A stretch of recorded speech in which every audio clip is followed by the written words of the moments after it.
Hey guys, how are you? I'm excited to spend the next hour with you, and we are going to go for the next hour. So if you have to leave at 2:15, exit a little bit, quietly, because I'm going to go over. I can guarantee it. How many of you are alumni? Good, welcome back. How many of you are faculty? Oh wow, that's terrific. Thanks for coming. How many of you are students? How many of you are getting extra credit? Excellent. And your name is Will. You were in my class this morning. Congrats on your ethnography. So we're going to have fun for the next hour.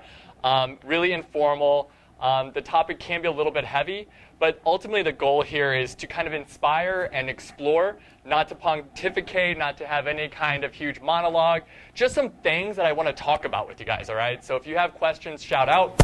I'm going to stay at 3 o'clock, so if you want to have questions afterwards, I'll be here, okay? So hi. So as Pat said, I'm Chad Maxwell, and I do a lot of consumer, market, advertising, and media research. And essentially how I came to doing that is I was really interested in making sure that I had a career with my liberal arts education and getting out there and kind of driving impact from a liberal arts perspective. Now is the time that if you want to run, you should just leave. All right, we have a full agenda today, and I really want to talk about where this idea originated from and where we're going to talk about kind of stem from, which we're going to talk about big data, huge data sets, not Excel spreadsheets or survey data, but really big data sets. I'll define that. And then how that kind of comes together with anthropology, specifically ethnography, which is observing people, interviewing them, and understanding cross-cultural societies. So I worked in user research and web design. So my company built and designed websites.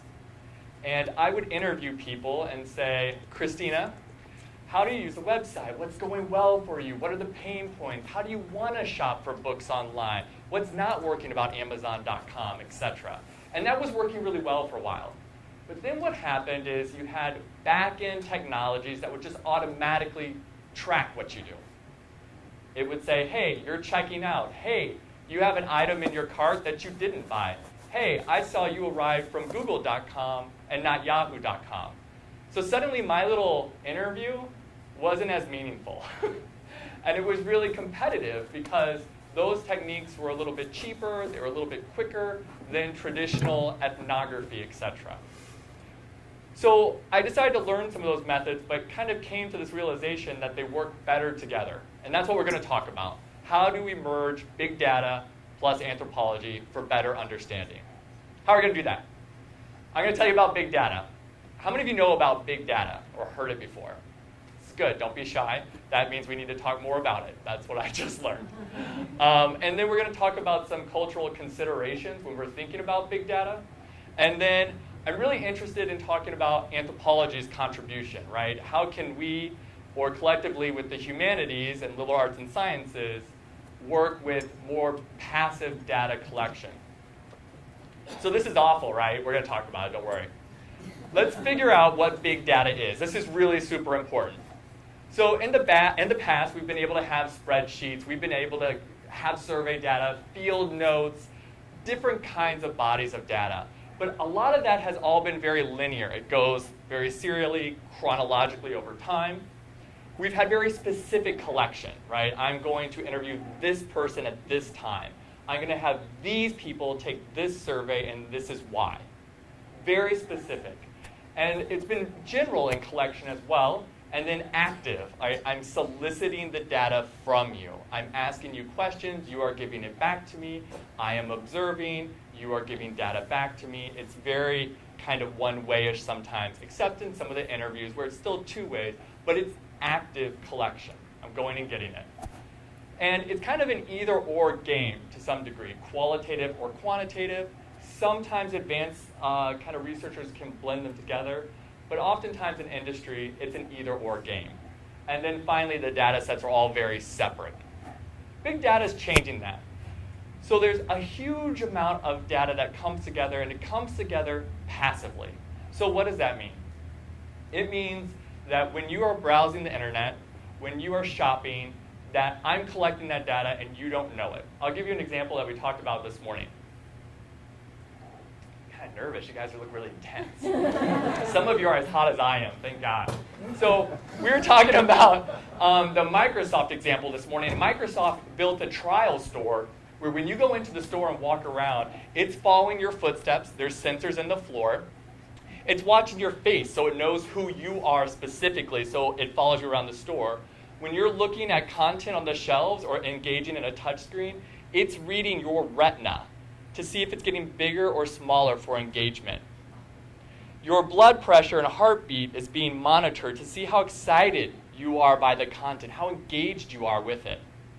It's tracking, hey, I went over here and I looked at this, and then I looked over here at this, and I ended up buying this over here. And so then what they can do at night is re-optimize the store based on how you're shopping, right? So if you buy jeans, perhaps I should put this over here at the store, etc. That's passive data collection. That's an enormous amount of data, enormous. And it just takes different kinds of processing power. And this says algorithm, analytics, and data mining, oh my. So what do we do with that data? How do we manage it? It's not even statistics anymore. It's huge processing power. And people coders and developers, write these algorithms to process that data more mechanically and quicker so that it can just happen automatically. People who study analytics look at different kinds of data management programs and analytics and processing power. It moves a little bit away from statistics, more into automatic algorithms and processing. It's one of the big differences. So in some ways, algorithms and analytics and data mining are actually kind of a coping mechanism, right? Oh my gosh, I can't do this in Excel anymore. This T180 calculator, right, isn't going to cut it. So it's processed through the code. And these are what we start to think about as kind of extensions of our processing power, right? And we do this all the time, and we'll talk about that because I want you to understand evolutionary perspectives on data creation and coding. So we've always kind of had this pattern recognition, right? We've always looked around, we've made meaning of our world. We started off and we became bipedal, and our perception changed, and what we processed in the world, you could see new things, right? Hands developed, and you had tactile perception. You changed your meaning on the world because how you viewed it and how you processed it, how you analyzed it, changed, right? And we've always been data makers, right? Cave paintings, writing, storytelling, campfire songs with Neanderthal. I don't know if that happened, but it's a fun image. We've always been data makers. We just don't think of it as data, but it is data, right? Cultural remains from archaeology and physical anthropology all are forms of data that help inform us. We've been data processors. Writing, you could think about, if you're following my analogy, is kind of an extension of memory, right? Today we do that with hard drives, do that on our mobile devices.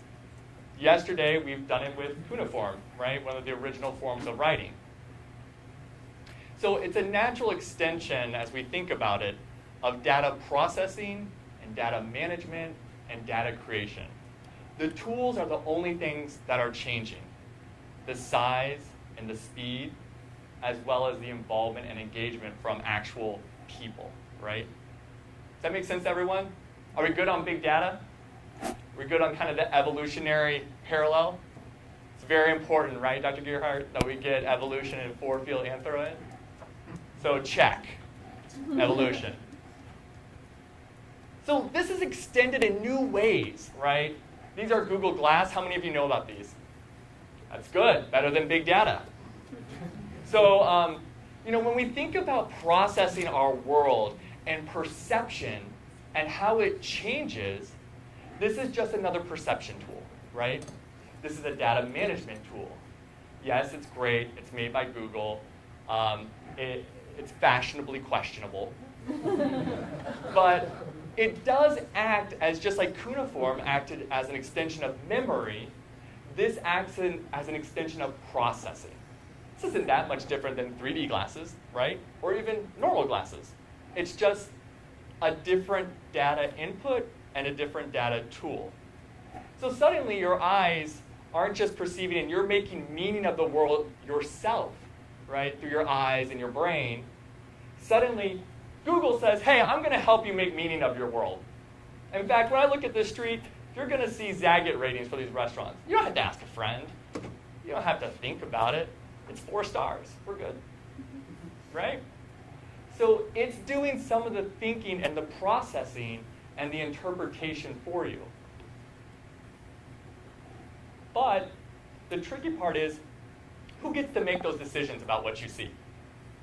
Right? It's not just you processing and seeing the world anymore. It's somebody else telling you what it is. This is what's meaningful. This is why it's important. And that is kind of what we're talking about when we talk about cultural considerations around big data. All of that is funneled through devices like this, but what are the cultural consequences? Who's making the decisions? What's assumed when you're looking through the lenses and what's not assumed?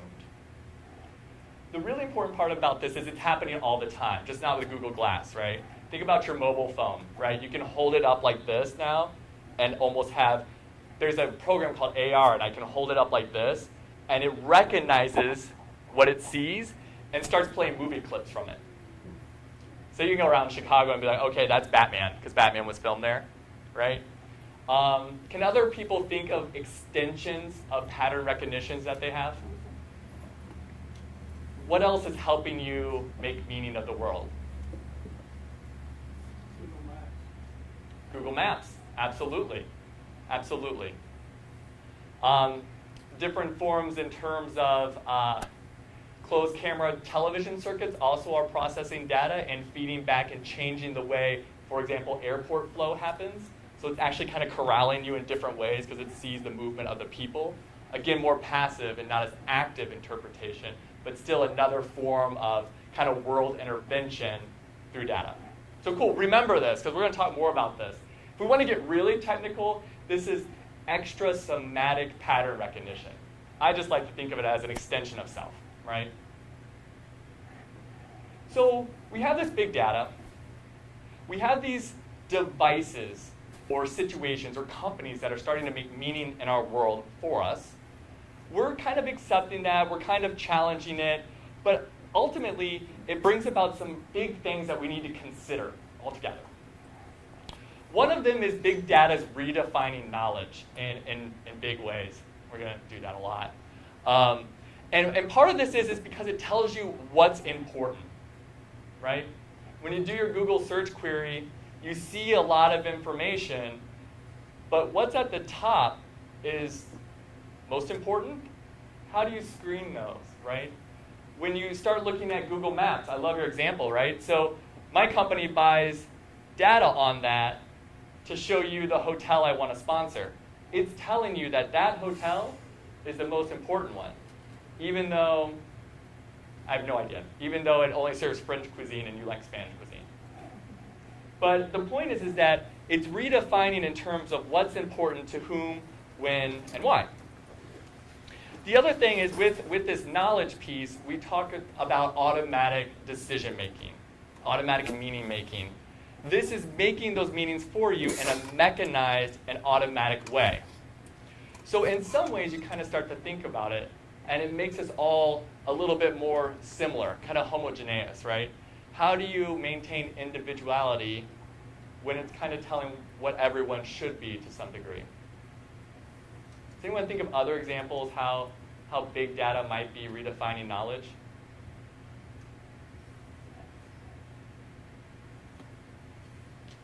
Okay, so let me give another example.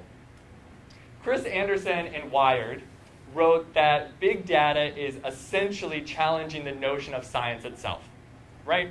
We have discovery, we have our question, we have a hypothesis, we do the study, and we have findings. Well, because this data is being processed so quickly, Chris argues, and Eric Schmidt, the founder of Google, says, you know what? It doesn't matter why it's happening. Causation is no longer important. what we know and what big data tells us is that it is working. And is enough. So the value of why goes away. Yes, sir? Right, the automation of the medical records and things like that, or?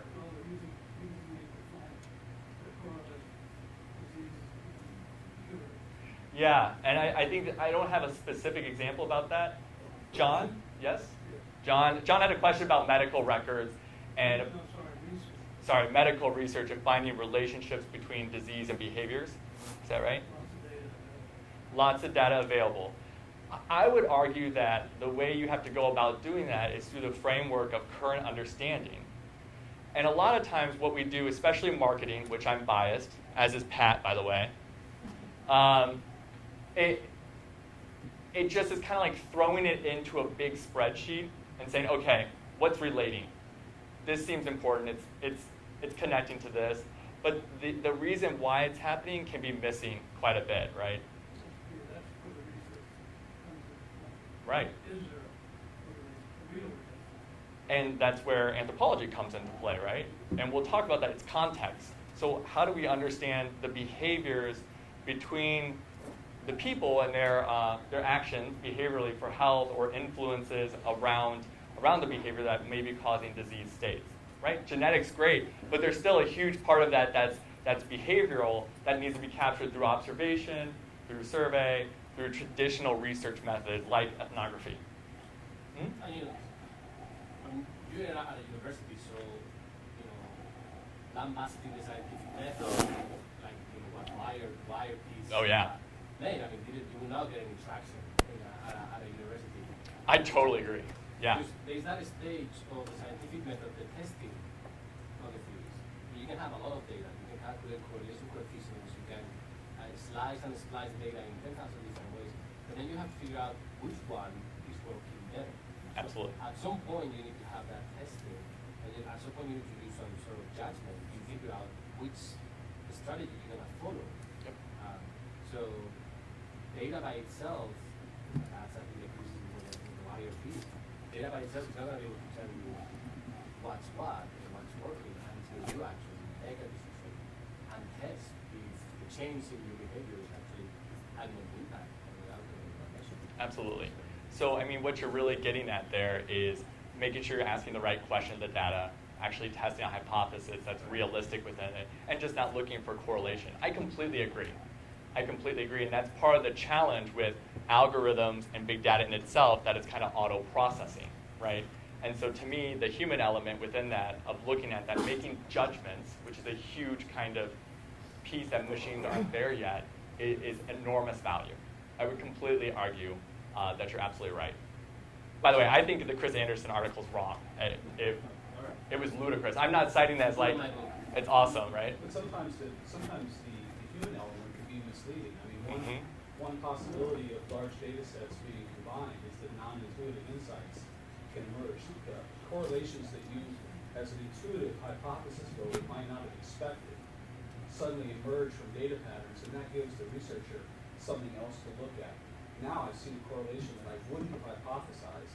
Now I can dive in deeper to see if there is causality between those two data. And that's I think one of the things like what you do, Chad. It's kind of like, okay, now I've seen different things. Now can I actually influence behavior in a positive way or in a different way? Right.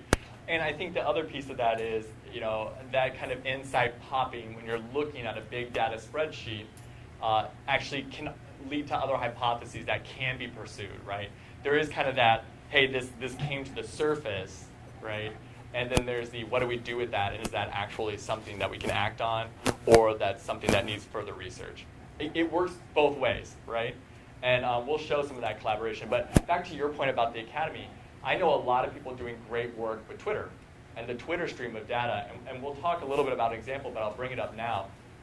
The United Nations actually uses the Twitter feed and social media feed to anticipate unemployment in different regions. And then they deploy researchers to try to help and say, hey, what's going on within this area? Are there any kinds of chronic systemic factors that we can address that may not be captured here, but it's kind of an early indicator sign? I think that's a neat collaboration integration between the two. And I'm just hungry to see more of those examples. It's happening a lot with medicine as well. In an ideal world, I'd be able to pop off examples like that. I'm not there yet, because going back to the goal, explore and inspire. So good exploration. Thank you for starting off questions, John. And thanks for continuing, guys. It's really helpful. Anything else while we're kind of on a small pause? Great.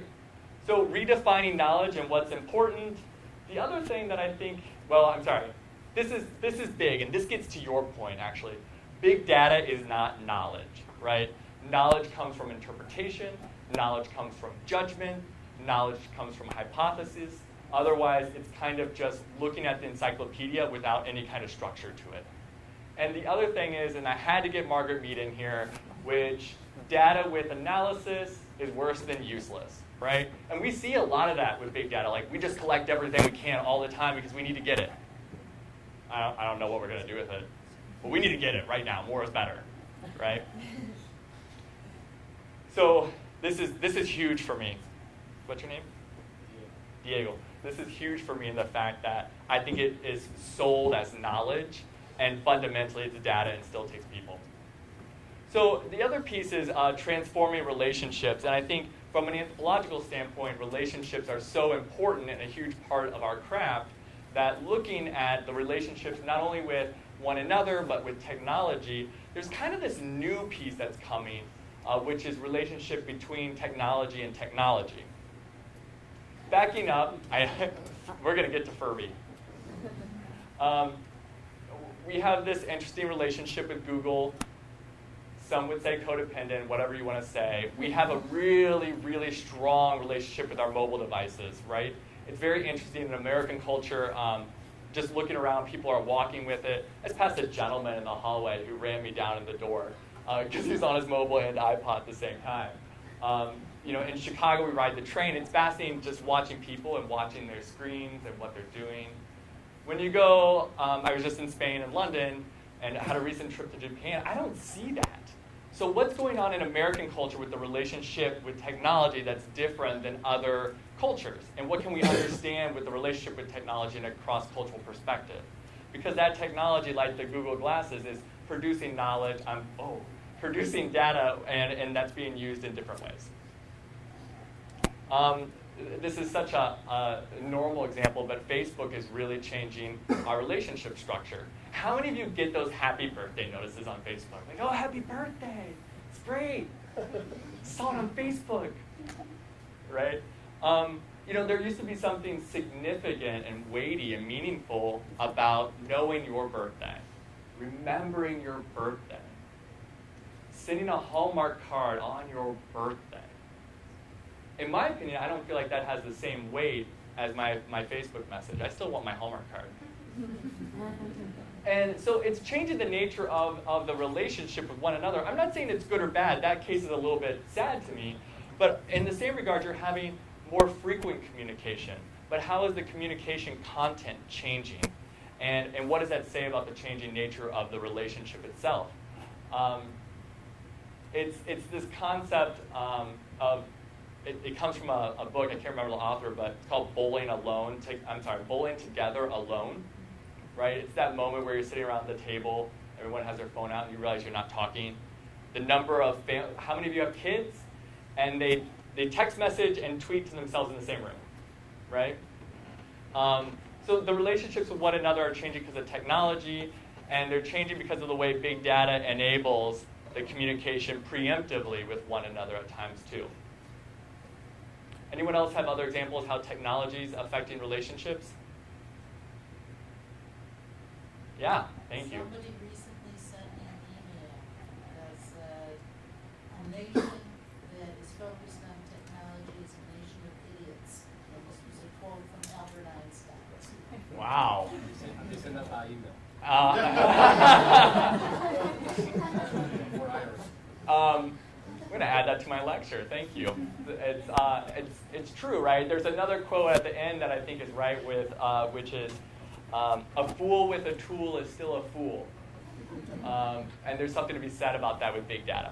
Okay? Hold this one, because I think that this is a fascinating example, and I have a video for us, kind of a little commercial break. this idea of technology with technology, different data sets are playing with one another. There's a recent YouTube video where Furby, anyone familiar with Furby? It's kind of old school, right? What does Furby do? He talks, right? Says the most ludicrous things, and I'm not even sure what they are. But Furby speaks to you, like Teddy Ruxpin, if you remember Teddy Ruxpin too, right? There's a YouTube clip where Furby's talking to Suri. The conversation's completely ludicrous. I don't get it. It's like, do you want me to find pizza? Looking for sun. It makes no sense. But the concept is interesting, and you'll have machines talking to more machines, perhaps not in a meaningful way, but this relationship between data sets and technology with technology will be happening more and more. So where is the role of us in that dialogue? Like if Furby and Siri are having a serious discussion about the government shutdown, I want to be in that conversation. And they may not have room for me. So the idea here and the takeaway is that the nature of relationships are changing with technology, with one another, and then there's this budding one that I'm interested in, which is technology with technology. Okay? So this is an example of John Butterills, and he had this really innovative idea about using technology to connect with his friends and family in Google Circles better. I do not work for Google. I love this example, though, because it's fostering a relationship in a new way. It's leveraging big data with Google Maps to create a shared experience, and then it's helping people who may not have been able to see the world before because they're bedridden or they're in another location. They're just not able to. So we're going to take a look at this, and I can tell you preemptively that there's going to be a technology issue. Ha.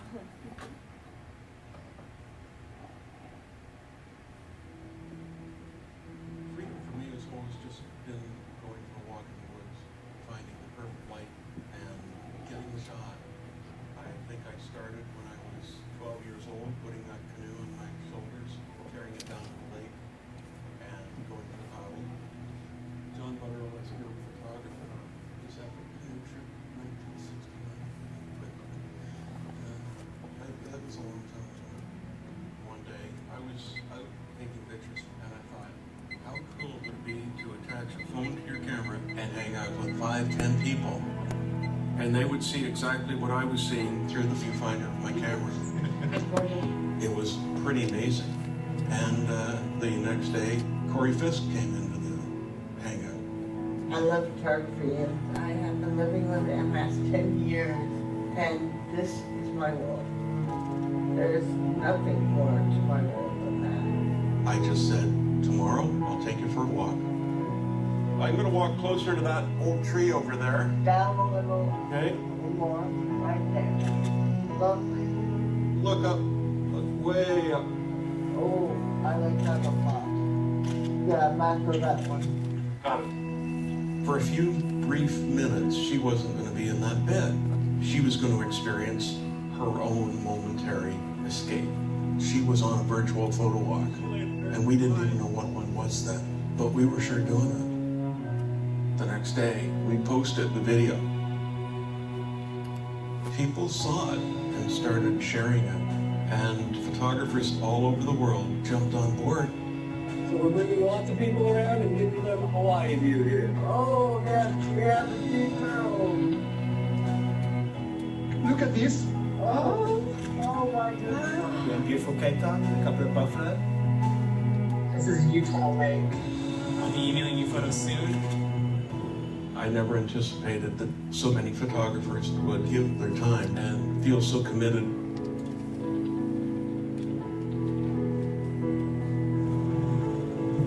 As a photographer, you're in a special place taking pictures, and now people are with you, and for that brief time, you're giving them a little bit of freedom. I'm just gonna sneak around here. It's a very rewarding thing. And you guys see what I'm seeing at the moment.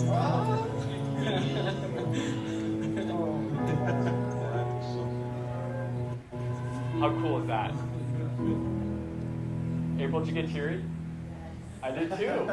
I did too. I mean, you know, I think when we think about relationships, we think about what it means to be sick, what it means to engage and make meaning of the world. I mean, that's a whole new ballgame.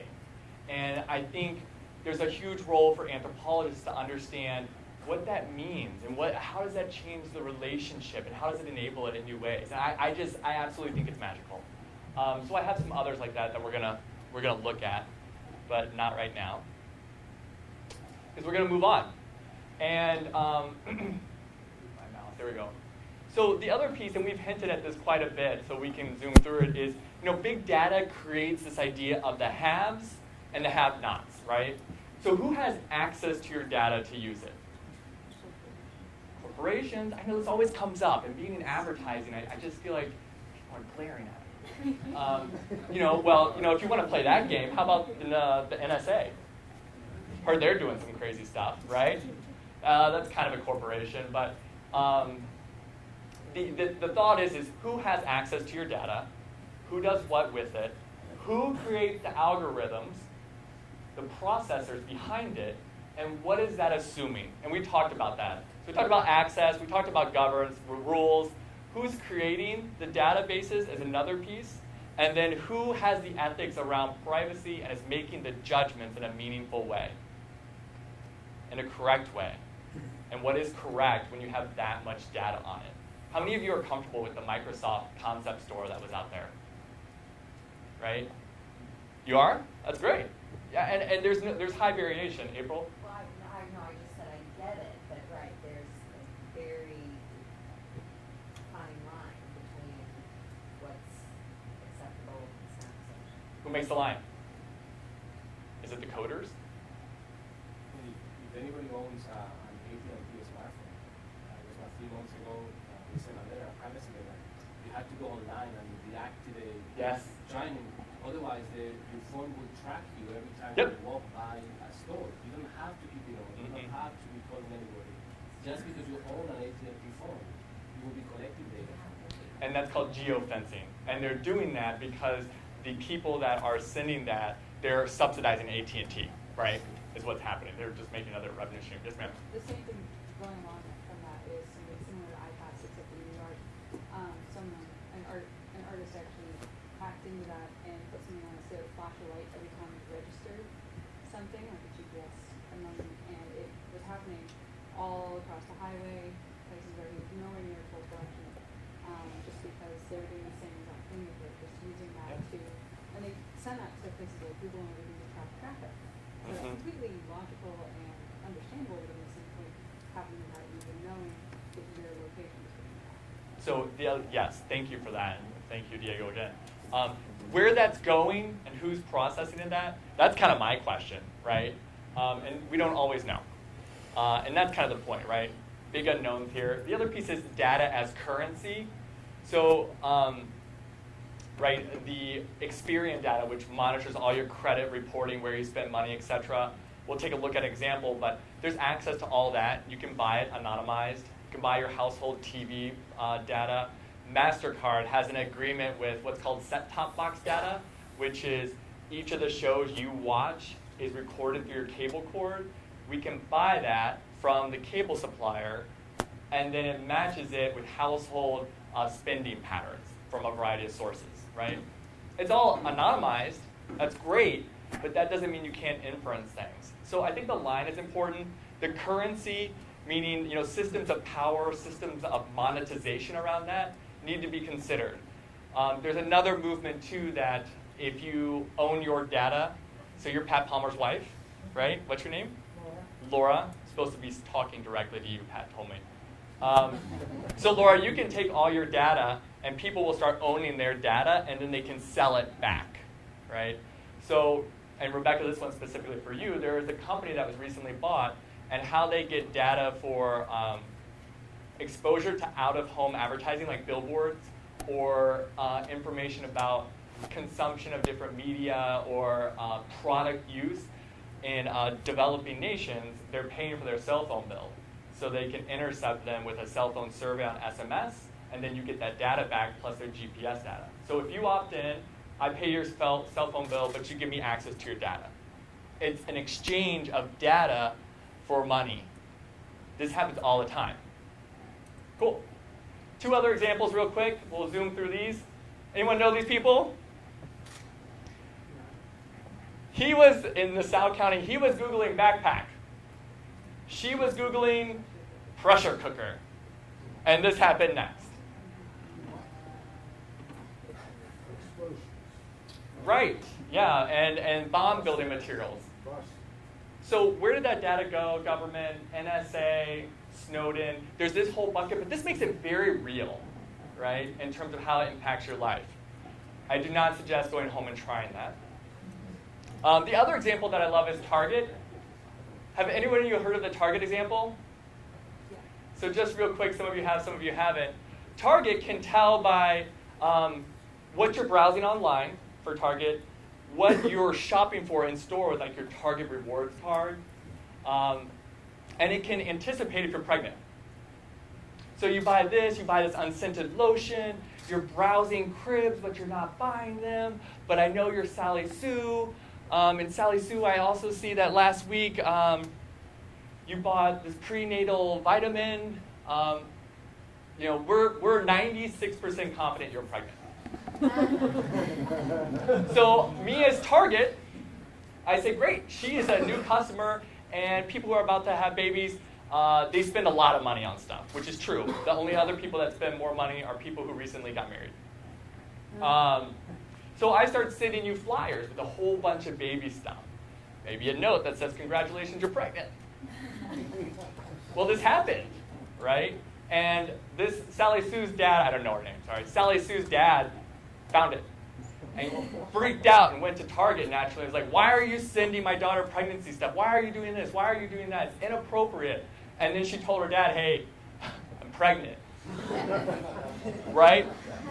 So, can you imagine if they could do that for divorce? Hey, you're about to get divorced. You're going to need a toaster. He or she's taking it. So, power, currency, anticipation, govern, access. I don't know what the decisions are there, but there's a lot being made. All right, my favorite section. So how does anthropology help with this? Or the humanities, or liberal arts education? There's so much space for us. So much space. The first one is big data is like the new field site, right? So historically, especially with anthropology, you choose a zone. It might be the Dominican Republic, which is mine, East Africa for Rebecca. Those of you who took courses with Chuck Springwood, his is Japan. So you can think of big data as a field site, and you can interview it, you can question it, you can challenge its assumptions. You can look at it with other pieces of data, just like you would with another informant from your community, a political figure if you're studying from poli-sci, government dynamics. You can treat big data kind of as a person. It's kind of a twist on it, but worth considering when you think about the techniques we use with interviewing people. So this is about the data.com. And so we talked about data as a currency. The tricky part about big data as a respondent is it correct? And when does it lie to you as a respondent or an interviewer? Or when is it mistaken? And I have a quote here that I really want to bring up, which is, I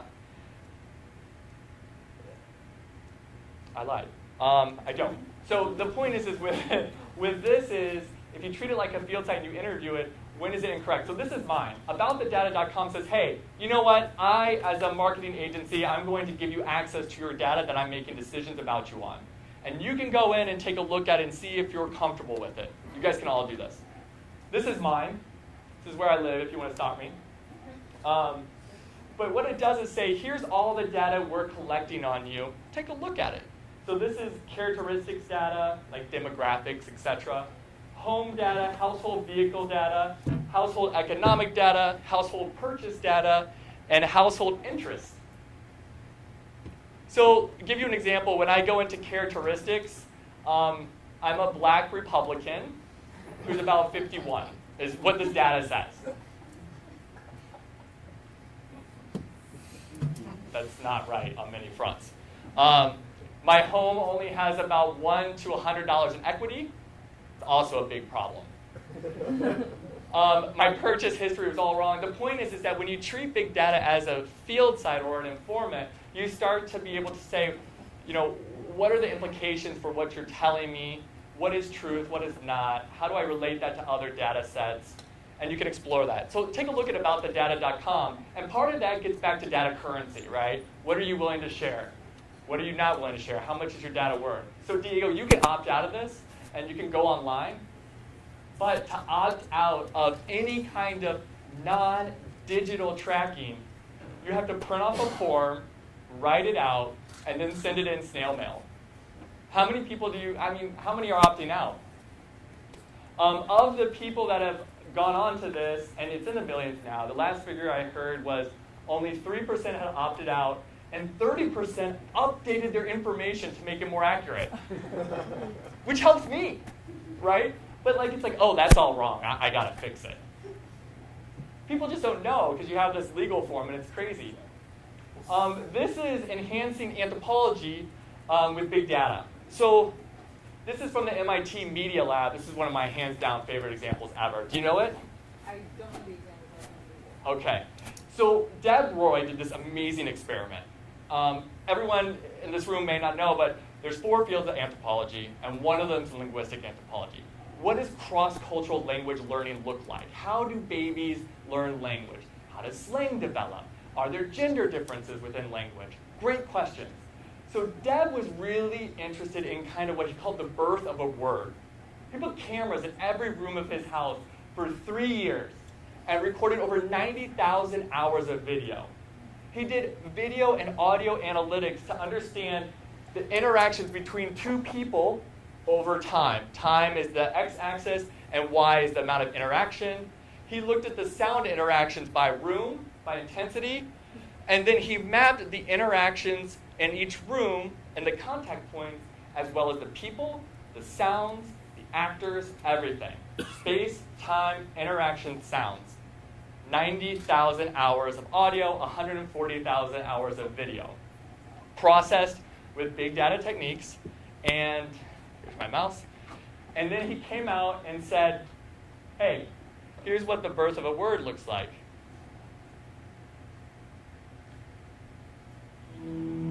Oh. Freedom for me has always just been... There's John again. walk in the woods.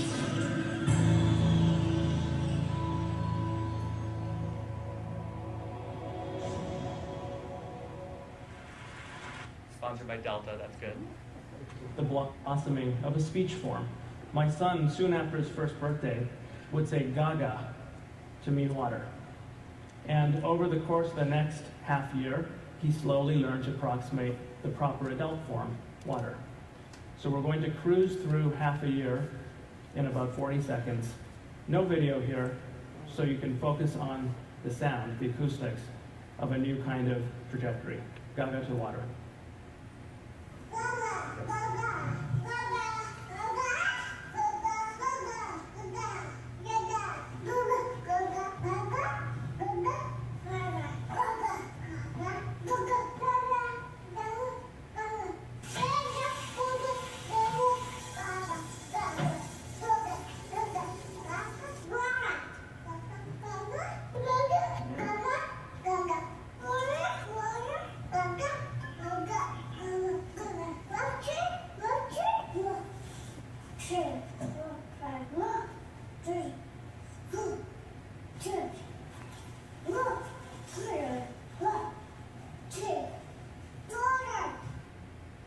You sure nailed it, didn't he?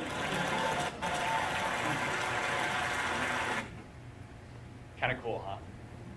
So we have this linguistic anthropology background that can provide cross-cultural reference combined with cognitive data, cognitive science, plus big data gives you a really well-rounded view.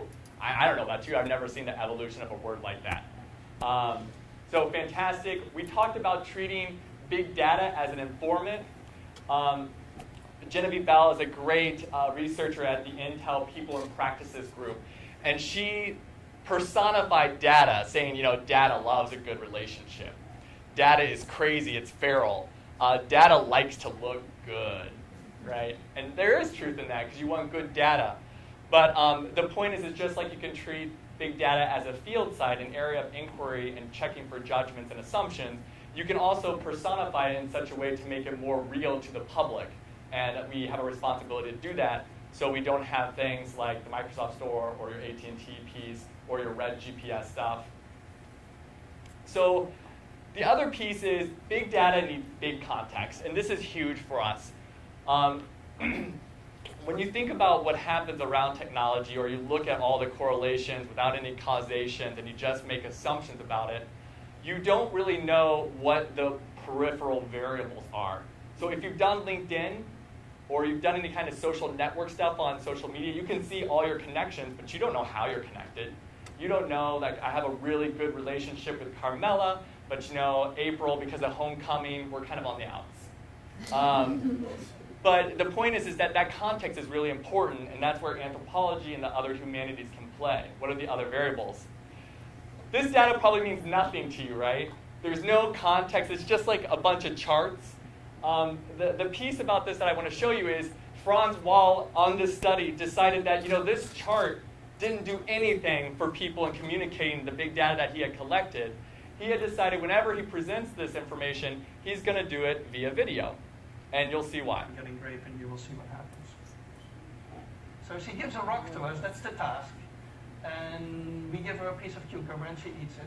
The other one needs to give a rock to us. And that's what she does. And she gets a grape. And she eats it. The other one sees that. She gives a rock to us now, gets again cucumber.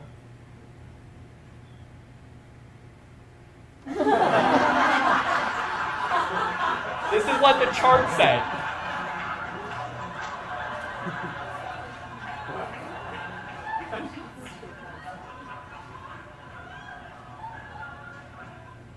She tests a rock now against the wall. She needs to give it to us. And she gets cucumber again.